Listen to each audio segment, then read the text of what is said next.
Welcome everyone to this explainer. Today, we're going to completely master the UK Skilled Worker Visa and the Certificate of Sponsorship rules for 2026. Now, if you've been looking at relocating, you know the landscape is shifting right under our feet. The rules are getting updated, and honestly, the requirements are becoming much more strict. But hey, don't worry. We're here to break down exactly what you need to know, drawing right from the most direct source material available, so you can navigate this whole process with absolute confidence. So dreaming of working legally in the UK? Let's acknowledge a very real frustration right off the bat. If you're a professional in an emerging market, especially in Nigeria, you constantly hear that you need this elusive certificate of sponsorship to make your dream a reality. And it's true, the UK Skilled Worker Visa is still one of the absolute best, most realistic pathways to live and work in Britain, but only if you have this valid document. The problem is, you hear the acronym COS thrown around everywhere, but nobody actually tells you where to start, right? It leaves you feeling like you're facing this impossible hurdle. Okay, let's dive into this. Here is our roadmap for today. First, demystifying the UK COS. Second, looking at the strict new 2026 requirements. Third, your step-by-step guide. Fourth, fatal application mistakes to avoid. And finally, we'll wrap up with the travel solution. Section 1. Demystifying the UK COS. What is it really? A certificate of sponsorship, or COS, is absolutely not a physical piece of paper that you print out and carry around in your briefcase. Nope, it is completely digital. It lives entirely inside the UK Home Office's sponsorship management system, also known as the SMS. Think of it like a digital golden ticket that says job offer plus sponsorship approval straight from the Home Office. Your future UK employer, who literally must be a licensed sponsor, assigns you a unique COS reference number. And here is the kicker. You must enter this exact digital number into your skilled worker visa application. Without it, your visa is going to be refused instantly, no exceptions. Now, what's really interesting here is the crucial distinction between the two types of COS. An undefined COS is strictly for applicants who are already living inside the UK. But for most of us, particularly Nigerians and those applying from outside the UK, you're going to need the defined COS. That means your future employer actually has to go out of their way to request it from UKVI specifically for you. Moving on to Section 2, the strict new 2026 requirements. Let's talk about the financial and skill realities. Okay, £41,700. Just take a second to let that number sink in. That is your new anchor. For 2026, this is the massive new minimum salary requirement per year. To even qualify for the visa, your job offer has to pay you at least £41,700 annually, or the going rate for that specific occupation code, whichever of those two numbers happens to be higher. But listen, the salary is just one piece of the puzzle with these strict 2026 mandates. You have to meet all of these requirements. Your job must now be skilled at an RQF level 6 or above. That essentially means it needs to be a degree-level role, or the direct equivalent of one. It also has to be a genuine vacancy. That means the job has to be real, it has to be actively needed by the business, and most importantly, it cannot simply be filled by a settled worker already living in the UK.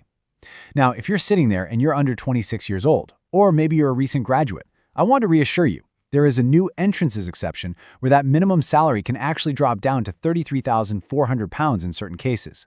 So keep that in mind. All right, Section 3, your step-by-step guide. This is the A to Z manual. And this brilliantly illustrates the exact chronological 5-step roadmap you need to follow to secure that visa. Step 1, check your eligibility. Step 2, find a licensed sponsor. Step 3, apply and get an offer. Step 4, the employer assigns your COS. And finally, Step 5, apply for your visa. Let's break down what these steps actually look like out in the real world. Starting with Step 1, checking your eligibility. This demands a bit of upfront prep work on your end. First, you need to confirm your English proficiency is at the B2 level, so go ahead and book that IELTS test if you haven't already. You also have to make sure your qualifications actually match that strict RQF 6+ job level we just talked about. Oh, and please, do not forget to update your CV to the standard UK format before you send it anywhere. Tailoring your application is literally a major key to your success here. Moving to Step 2, you have to find a licensed UK sponsor. You can't just fire off applications to any random company. You must use the official register of licensed sponsors on gov.uk. To save yourself a ton of time, focus your energy on the sectors that are still sponsoring heavily. These are your gold mines: health and care, specifically carers, nurses, and support workers. We're also talking about the creative industries, business, sales, IT, engineering, and education.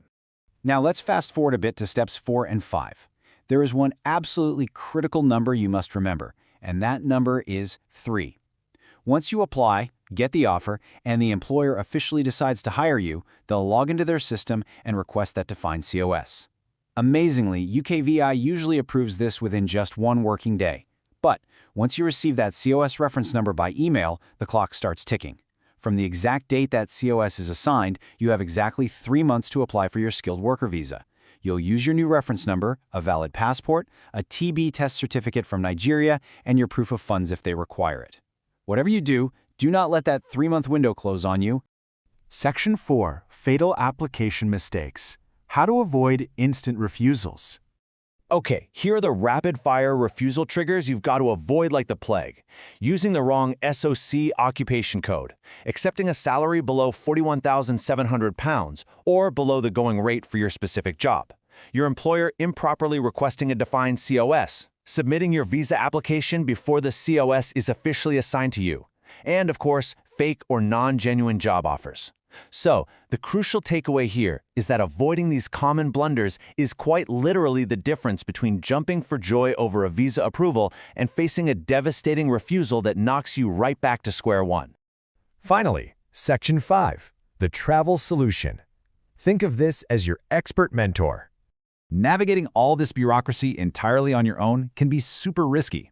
And that's exactly why services like TRAVUL.org exist, to ensure you avoid every single one of those fatal mistakes we just went over.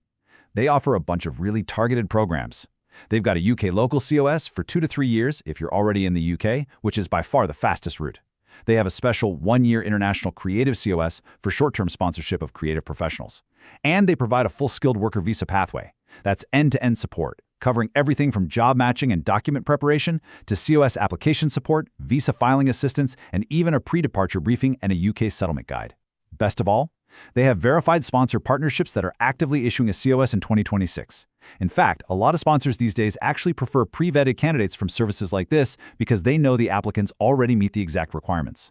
Stop guessing and start acting. I love this philosophy because it builds exactly the kind of urgency you need right now.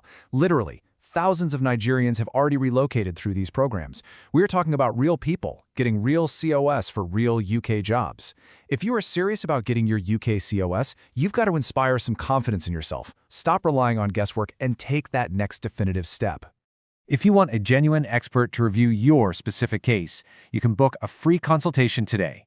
Just visit www.travel.org, or you can use the direct link at travel.org/TC1.